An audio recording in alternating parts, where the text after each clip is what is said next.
Polling का अभी जो ट्रेंड है वो बहुत अर्ली ट्रेंड है। बीजेपी से तो ये तवक्को ही थी कि वो कभी माइनॉरिटीज की बात नहीं करते हैं। कांग्रेस चैंपियन माना जाता था माइनॉरिटीज का।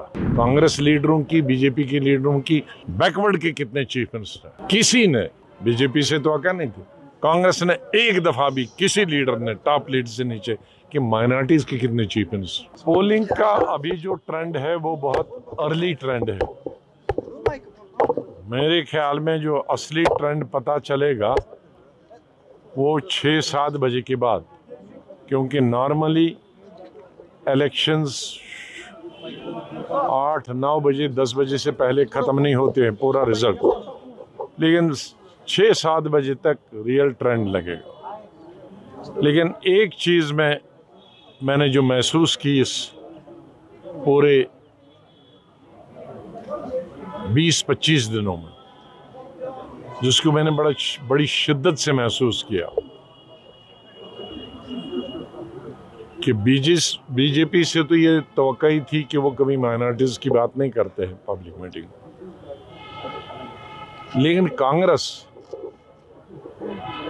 जिसको 136-37 साल से 38 साल से चैंपियन माना जाता था माइनॉरिटीज का, तो इस वक्त पूरी बहस महदूद रही कांग्रेस लीडरों की, बीजेपी के लीडरों की बैकवर्ड के कितने चीफ मिनिस्टर।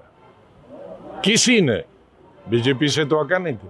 कांग्रेस ने एक दफा भी किसी लीडर ने टॉप लीडर से नीचे कि माइनॉरिटीज के कितने चीफ मिनिस्टर या माइनॉरिटीज की क्या रिप्रेजेंटेशन है, वो सर्विस में कितने हैं, मिनिस्टर कितने हैं, एमपी कितने हैं, हाँ?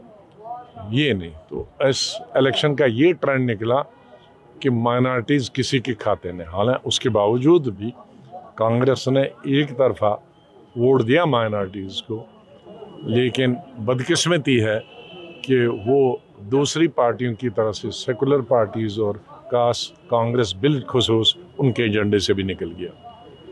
ये बाई से तशवीश भी है, फिक्र भी है। और ये आहिस्ता मैं पिछले कुछ सालों से ट्रेंड देख रहा हूँ।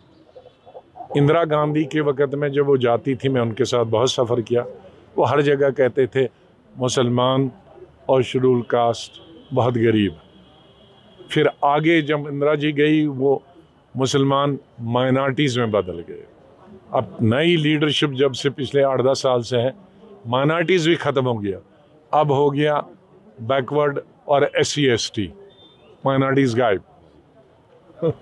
मौजूदा हालात को आप किस तरह देखें?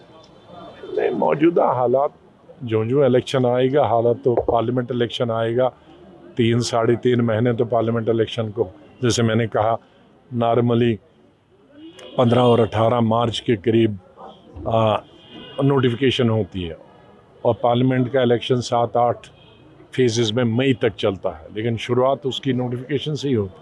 तो इसलिए पार्लियामेंट से पहले जो भी ट्रेंड हो उससे पार्लियामेंट पे भी बहुत असर पड़ेगा, इतना ही कह सकते। जहाँ पे अभी इलेक्शन हो रहा है तो किस तरह आप रिजल्ट को देख रहे हैं, चाहे वो मध्य प्रदेश हो? मैंने यही बताया ना कि अभी बहुत अर्ली है, सवेरे है। अभी ट्रेंड पर ये कहना कि क्या क्यों हुआ, अभी जो मैं महसूस कर रहा था, एक सब लीडरों की स्पीचेस, वो मैंने आपको बताई कि माइनॉरिटीज़ कांग्रेस के एजेंडा से गायब।